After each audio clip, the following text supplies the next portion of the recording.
Welcome to Prototype Mondays with Plasma 1945, where we look at weird interceptors, fighters, and bombers of the Cold War and beyond, and their prototypes. Today we're talking about the thunderceptor, the XF-91, which looks very much like a typical Cold War jet plane if we look at its pictures. Based on the F-84 that you're seeing on the screen, it had one special feature. Well, actually it had two. First off, the wings. If you look at the shape of the wings, they are very different, and they were designed to address what was known as saber dance, and that is where the airflow around the wing tips would start to build up and slip forwards, causing loss of lift. So as a result, the airplane had these strange extended wingtips. But that was not all. The aircraft had an unusual tail design if you look at it. Although it had a jet turbofan engine, it was actually also rocket powered, that we're going to talk about in just a second. The aircraft did hit Mach 1.7 in the early 50s, but its first supersonic transition was in 1951. If we look at its tail again, we'll talk about these rocket assist engines. So these were 4 or 6 individual liquid-fueled rockets that were added to the back of the airplane along with its jet engine, allowing it to have a burst of speed.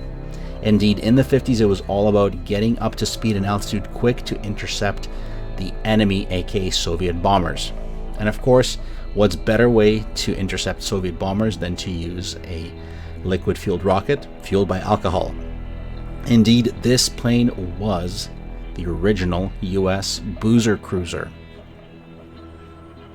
Beyond having the rocket engine, it had a couple of other interesting designs and features. Mainly that there was a second prototype built for this airplane.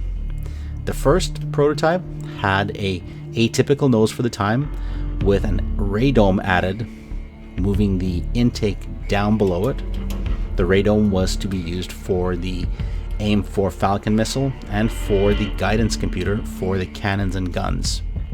The second prototype included a V-shaped split tail to test the performance of that tail configuration and see if it would deliver any benefits.